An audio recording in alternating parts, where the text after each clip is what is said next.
Shalom pendengar yang dikasihi dan mengasihi Tuhan Yesus Kristus. Kita berjumpa lagi dalam program Waktu Teduh bersama Renungan Harian terbitan Yayasan Gloria. Mari kita siapkan hati untuk mendengarkan firman Tuhan.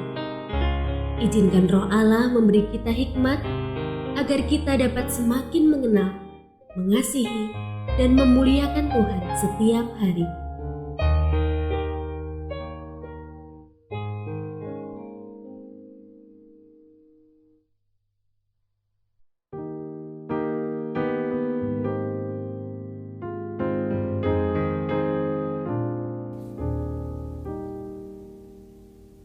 Bagian firman Tuhan yang akan kita baca hari ini adalah dari Kisah Para Rasul pasal 7 ayat 51 sampai 60.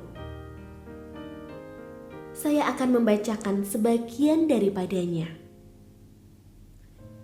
Mereka menyeret dia keluar kota, lalu melemparinya dengan batu. Saksi-saksi meletakkan jubah mereka di depan kaki seorang pemuda yang bernama Saulus. Sementara mereka melemparinya, Stefanus berdoa. Katanya, "Ya Tuhan Yesus, terimalah rohku."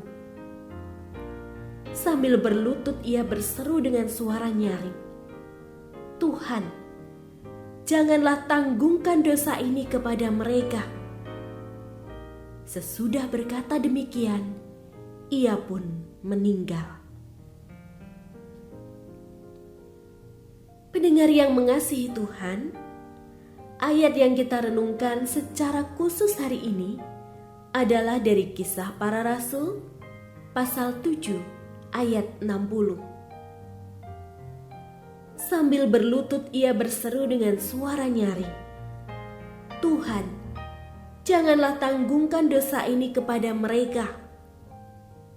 Sesudah berkata demikian, ia pun meninggal. Renungan hari ini berjudul, Tak Gentar Meski Dianiaya. Laman bbc.com pernah memuat kisah saat kekristenan di Nagasaki bertumbuh pesat pada awal abad ke-17. Namun, penguasa menganggapnya sebagai ancaman, lalu mulai melarang penerapan kekristenan di seluruh Jepang, menghukum mati 26 misionaris, hingga memaksa mereka memilih antara meninggalkan iman atau disiksa karena menolak menyangkal Yesus.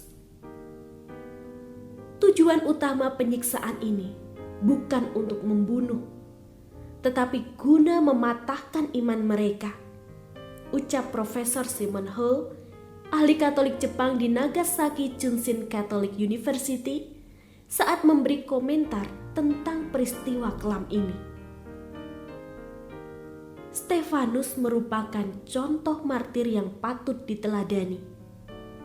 Ia tidak gentar menghadapi ancaman rajaman batu dari orang-orang yang membenci pengikut Kristus pada masa itu karena kebenaran yang diyakininya.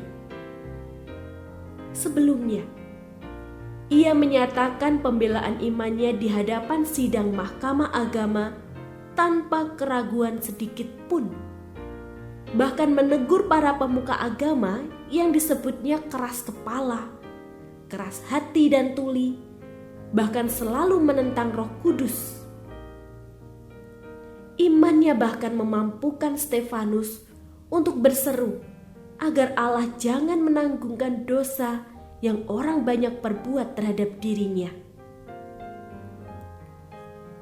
Sebagai pengikut Kristus, Stefanus meyakini kebenaran yang tak dapat dirampas oleh apapun, bahkan penganiayaan dan maut sekalipun tak menggentarkannya.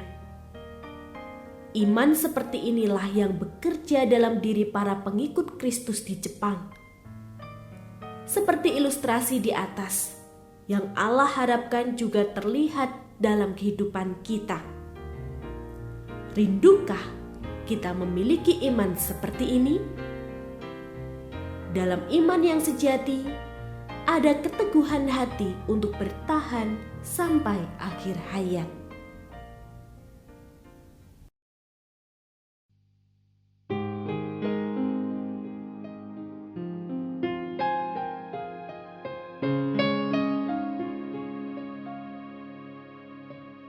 Pendengar yang mengasihi Tuhan, apakah Anda diberkati melalui renungan harian?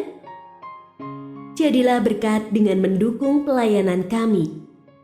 Dukungan Anda dapat disampaikan melalui rekening Bank BCA nomor 4565008880 atas nama Yayasan Pelayanan Gloria. Informasi lebih lanjut mengenai renungan harian dapat dilihat di situs web kami renunganharian.net. Tuhan Yesus memberkati dan menjadikan Anda berkat di hari istimewa ini. Shalom.